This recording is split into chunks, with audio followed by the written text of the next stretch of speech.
Andrea Brillantes at Daniel Padilla, paboritong tambayan ng Vineyard sa Tanawan, Batangas. Ilang beses na nga sila bumalik-balik dito. Halina't panoorin natin ang buong detalye.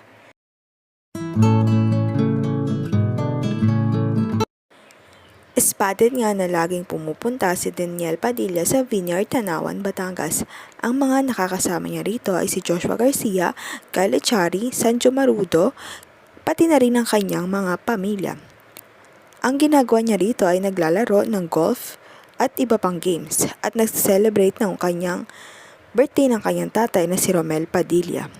Samantala, palagi ring pumupunta si Andrea Brillantes sa Vineyard at ang ginagawa niya dito ay nagbibilyard din at iba pang games, golf at grape picking na halos kaparehong-pareho sa ginagawa ni Daniel Padilla.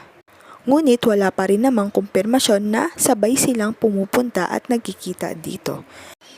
Sa ngayon, halina't panoorin muna natin ang video na nagpapatunay na pumupunta talaga si Daniel Padilla at Andrea Brillantes sa Vineyard.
Nababalita nga na ang third party sa hiwalayan ng Katniel ay si Andrea, ngunit nananatili pa rin siyang tahimik sa issue na pinaparatang sa kanya at nagpapaka-unbothered queen sa mga pangyayari.